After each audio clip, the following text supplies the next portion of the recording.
დღეს გამოაქვეყნა ევროკავშირის საელჩომ საქართველოში წერილი. ევროკავშირის წარმომადგენლობა საქართველოში ვიზა ლიბერალიზაციის შეჩერების მექანიზმებთან დაკავშირებით და ამის საწინააღმდეგოდ ხელისუფლების მიერ გადასადგმელი ნაბიჯების შესახებ ინფორმაციას ავრცელებს, როგორც Facebook პოსტში აღნიშნული, ევროკავშირის საქართველოსგან ელოდება განახლებულ ინფორმაციას აგვისტოს ბოლომდე და თუ საკითხები გადაუჭრელი დარჩება, შესაძლოა ამას უვიზო რეჟიმის სრული შეჩერება მოჰყვეს.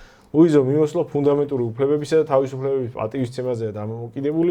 2025 წლის იანვარში ევროკავშირმა შეაჩერა უვიზო მიმოსვლა საქართველოს სამსახურებრივი და დიპლომატიური პასპორტების მფლობელებისთვის. 24 წლის დეკემბერში ევროკომისიის ანგარიში საქართველოს სერიოზული შეშფოთება გამოითქვა. ევროკავშირის რეკომენდაციები ფუნდამენტური უფლებების დაცვა და თავისუფლებების შეზღუდვა, კანონების გაუქმება, ანტიკორუფციული ძალისხმევის გაძლიერება, ესენია რეკომენდაციები.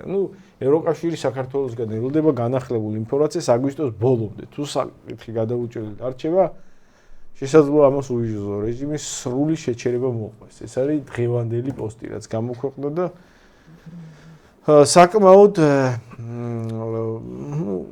ოცნების მაღალ რგოლშიც ამას მოყვა გამოხმაურება, უკმაყოფილო შეშფოთებები, საუბარი წავიდა იმაზე, რომ კვლავ ომში გვითრევენ.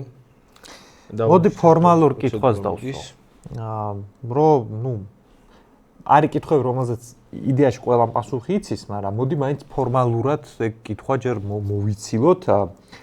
შესაძლებელი არის თუ არა, რომ რასაც ითხოვენ დაუკმაყოფილოს მთავრობამ და ჭირი ხალხინი აქა ევროპული მომავალი გადარჩა თუ რაღაცა შიგ ევროპელებმა რომ გაიხარონ, ეგ არის თუ არა შესაძლებელი. ჩემი აზრით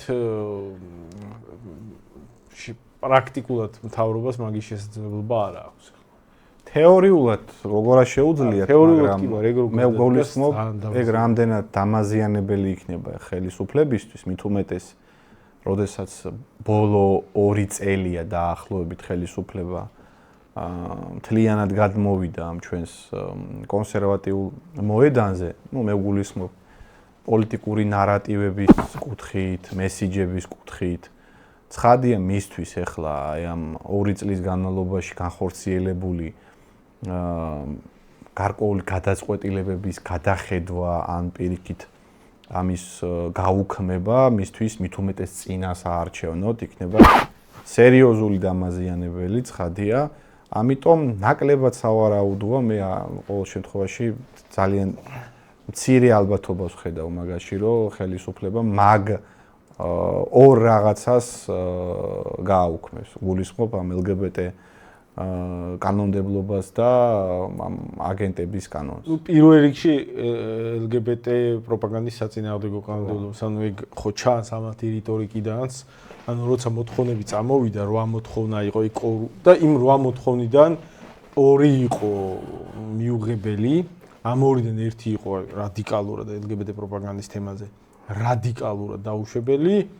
მეორე ცუდი მოთხოვნა და მიუღებელი მოთხოვნა აგენტების კანონის წინააღმდეგ. დანარჩენი 8 იყო პრაქტიკულად კორუფციის წინააღმდეგ ბრძოლა და ესეთი სასამართლოს რაღაც გაჯანსაღება და ასე შემდეგ. ოღონდ ეგეც როგორი მოთხოვნებია, იცი, ძალიან ზოგადი. ნებისმიერ მომენტში შეუძლია თქვან, რომ არ შეასრულე, იმიტომ რომ ეფექტურად იბრძოლე კორუფციის წინააღმდეგ. ეგ როგორი რაღაც წელვადი მოვლენაა, იცი? რავი, მე მგონია რომ არ იბრძოლე ეფექტურად კორუფციის წინააღმდეგ. მაგრამ მან სხვა რაღაცა ნახე, მაგასთან დაკავშირებით ახლა რაღაც ხო გასაგებია, რომ მაგალითად აგვისტოს ბოლომდე ამის აღმოფხვრა შეუძლებელია. მაგასთან დაკავშირებით სავარაუდო მოთხოვნის ფორმა არის, რომ სტრატეგიულ შეთანხმებას მივაღწიოთ ამ პუნქტებზე, ჩამოვართოთ ხელი და გავწეროთ მექანიზმები, როგორ ვიწყებთ ამის შესრულებას, ხო? და კარგი, აღარ გიუქმებ.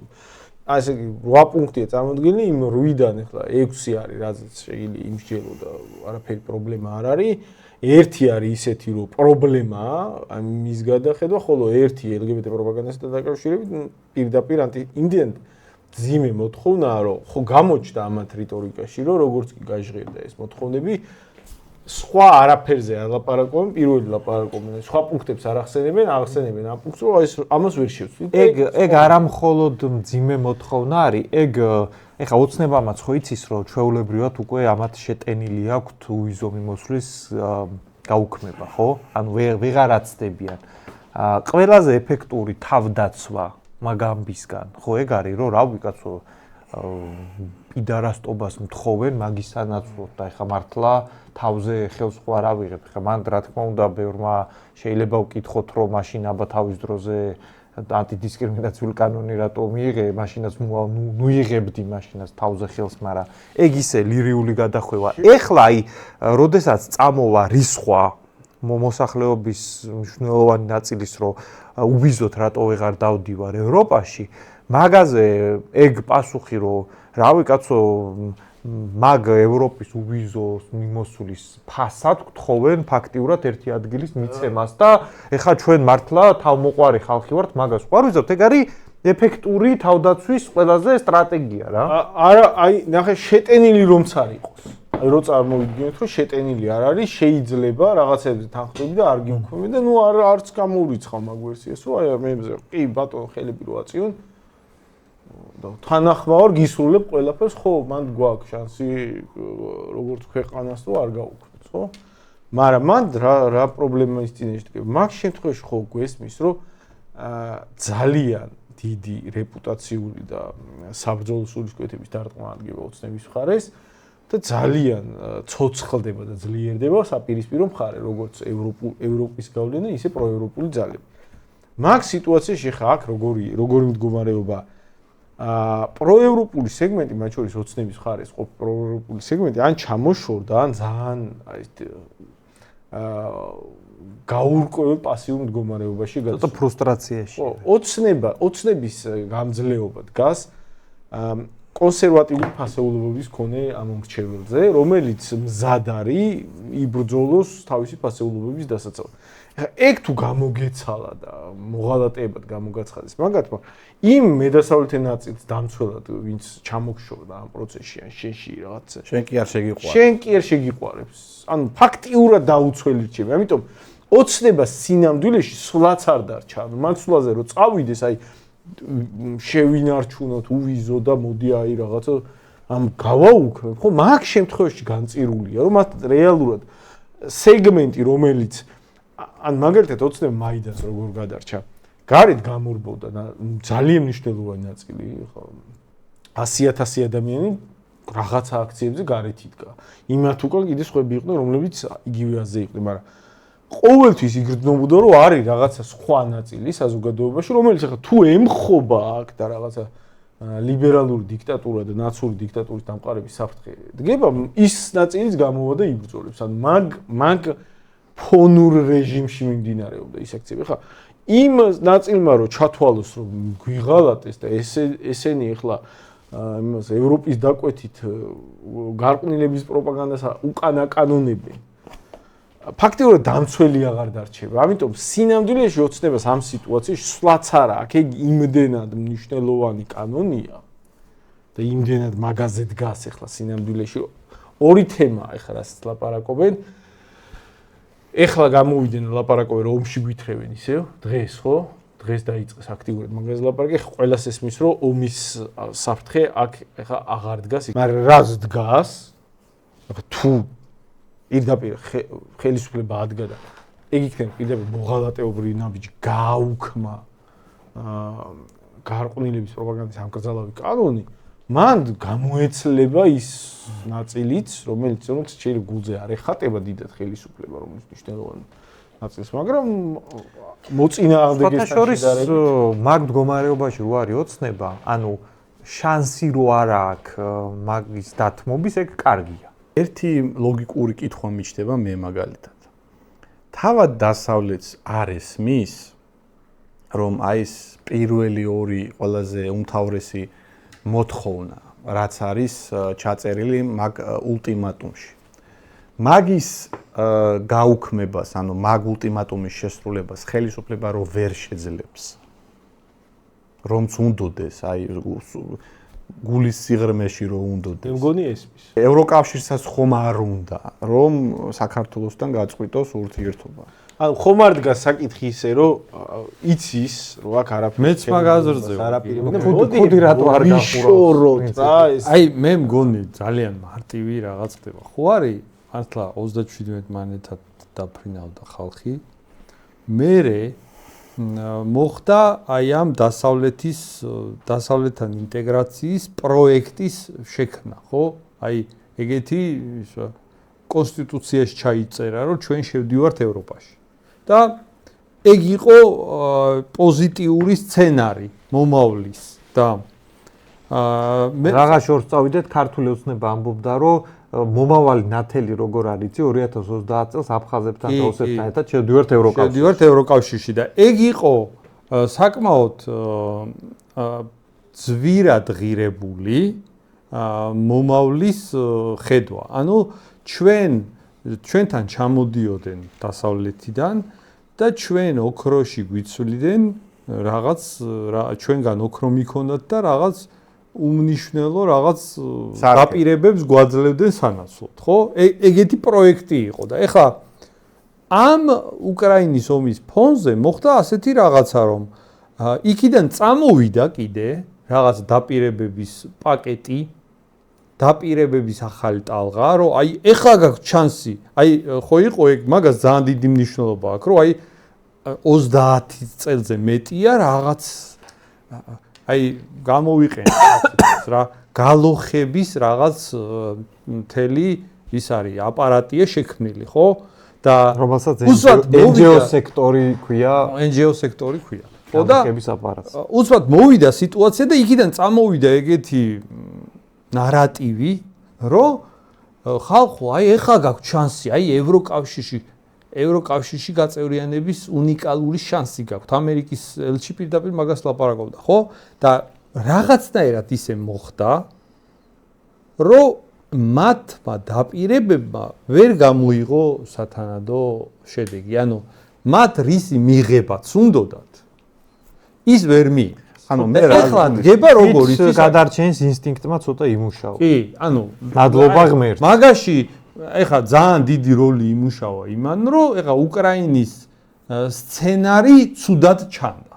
ანუ უკრაინა ომში რომ ჩაერთო, პირველი დღეები ძალიან ოპტიმისტურად იყო განწყობილი და ხალხი გამოუვარდა და ჩვენს შეუერთდეთ და რაღაცები პირველ დღეებში მოასწრო, მაგრამ ძალიან მალე გადავიდა ხალხი იმ რეჟიმში, რომ არ ჩანს კარგი სცენარი და პირველ კვირას ქართული ოცნება და ნაცმოძრაობა ერთად აფრიანებდნენ პარლამენტში უკრაინის დროს. და ეხა როგორ დგება იცი საქმე? ეხა როგორ დგება იცი საქმე? ხო წამოვიდა იქიდან აი ასეთი რაღაც გალოხების მცდელობა გადამწყვეტ მომენტში. არ გამოვიდა?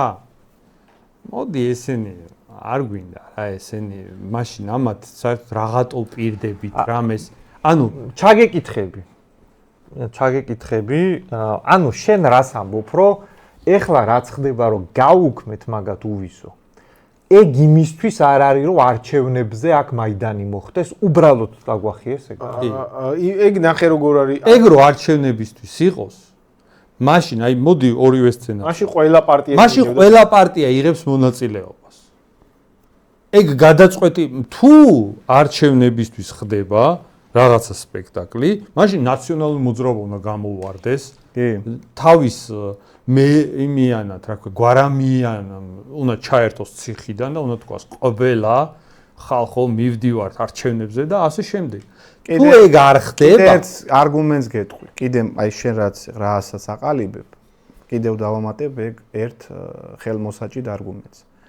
პირველი რომ ცხადია იქნებოდა გარკვეული სინქრონული მოქმედებები ამ აქაურ პროდასავლელებთან, ანუ ისინი რაღაც დეზორგანიზებულები კი არ იქნებოდნენ და ერთმანეთის ჭამაში რო არიან ხა.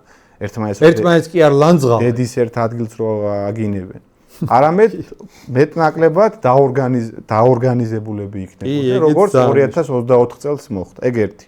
მეორე ექნებოდა დაფინანსებაც რაღაც თვალსაზრისით, ეხლა რომ მარტო ხაზარაძეს აქვს ფული და სხვები რომ გაბომჟებულები არიან, ეგრე არ იქნებოდნენ და კიდევ ერთ ფაქტორს ვიტყვი. ამ საკითხს რაღაც წინასწარ კი არ დააფიქსირებდნენ 3 თვით და 4 თვით ადრე იმისთვის რომ მოწინააღმდეგე მოამზადოს კონტრ პროპაგანდა და არგუმენტაცია, რასაც ახლა ხელისუფლება უკვე დაიწყო ხელისუფლებამ.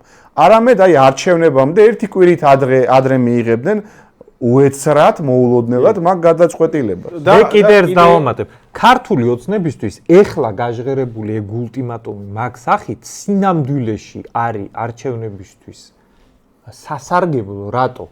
ქართულ ოცნებას ამ არჩევნებზეც მიეცა საშუალება ilaparaqos, რომ deep state-ი მიწყობს მაიდანს და გადატრიალებას ხალხო, ამიტომ ქუძე კაცი ყველამ საკრებულოებში ეს წევრები აერჩიეთ, იმიტომ რომ deep state-ი და მაგას იძამს. და მაგას გააკეთე. აი სინამდვილეში ხო საკრებულოების არჩევნებია და მერების არჩევნებია, მაგრამ რახან ესე დააყენა ევროპამ საკითხი, რომ მე შენ უვიზოს გიუქმებ, ქართული ოცნების მთელი პროპაგანდისტული აპარატი, ეხა მთელი ეს ზაფხული და შემოდგომა იმუშავებს, რომ დავასრულოთ ნაცები სერია 68.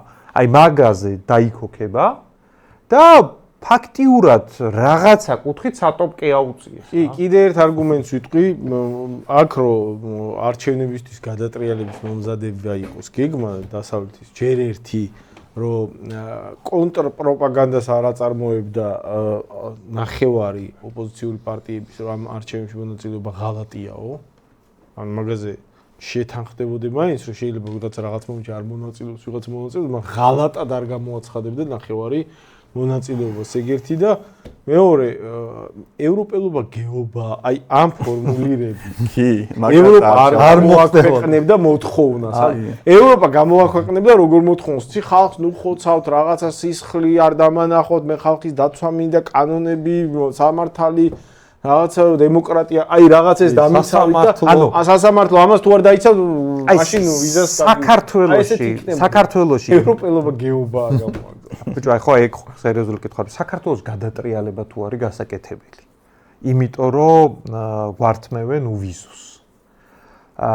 მან თუ არ შეიძლება მაგ უვიზო თუ გინდათ ერთი ადგილის მიცემა გააქტიურეთ. ეგეთი მოთხოვნა ხო არ უნდა გამოაგზავნო. ხა თუ გინდა რომ მაგ პროტესტს დედაუტირო ეგეთი მოთხოვნით უნდა გამოაგზავნო. ანუ ევროპამ ხო თქვა რომ აი რაღაც პრაიდი ჩაატარეთ, გეების უფლებებს მიხედეთ, თორე წაგართმევთ უვიზოს. აი ეგ ხო არის ქართული ოცნებისთვის ყველაზე იდეალური ფორმულირება, რითიც აუხსნის ხალხს. აი ეხა რაც არ უნდა ილაპარაკო, მოდი გულწრფელად თქვა, ხა ქართული ოცნების პოზიცია რანაირადაც არის ჩამოყალიბებული მაგაზე, რომ რავი კაცო, არ მინდა ეგეთი უვიზო, ხა ერთი ადგილის მიცემას თუ მთხოვთ უვიზისა რა, არ მინდა ეხა ეგეთი ვიზა. ეგ ხო 100%-იანი პოზიციაა. ეჭვებს და ოცნებას რო ეგეთი საკითხის ეგრე დაყენების საშუალება მიეცა, იმიტომ რომ ევროპამ დააყენა ეგრე. ეგ მართალია. ანუ რაღაც არ გაყიდვა, ფასას აკელებ ისე. მე უბრალოდ რას ვევიგებ, იცი? ოცნებას სხვათა შორის მე უსმინე საგანგებო გამოსვლაც ქონათ ამ თემასთან დაკავშირებით და ილაპარაკეს რომ ეს არისო ეგზისტენციალური საკითხები, რასაც ითხოვენ, რის დათმობასაც ითხოვენ ევროკავშირი, ეგ არის ეგზისტენციალური საკითხები და მე სრულად ვეთახმები. ეგზისტენციალური ვინც არიცით, ხალხო არის ყოფნა არ ყოფნა, სიცოცხლის საკითხი და მე ვეთახმები რომ ეგრეა და რატო თმობდით? ამდენი ხანი რატო თმობდით? ნუ მაშინ deep state. აი ეგ მაინტერესებს, ანუ ეგზისტენციალურ საკითხებს თმობდით ამდენი ხანი ევროპას რომ თქვენ როგორც ეხლა აღიარებთ, ამდენი ხანი საქართველოს ატყუებდა რომ ვითომ სადღაც შეიყვანდა და რატო თმობდით? ანუ თქვენ არ გედავებოდენ არაფერზე, ანუ თქვენი ძალაუფლება ეჭქვეშ არ იდგა.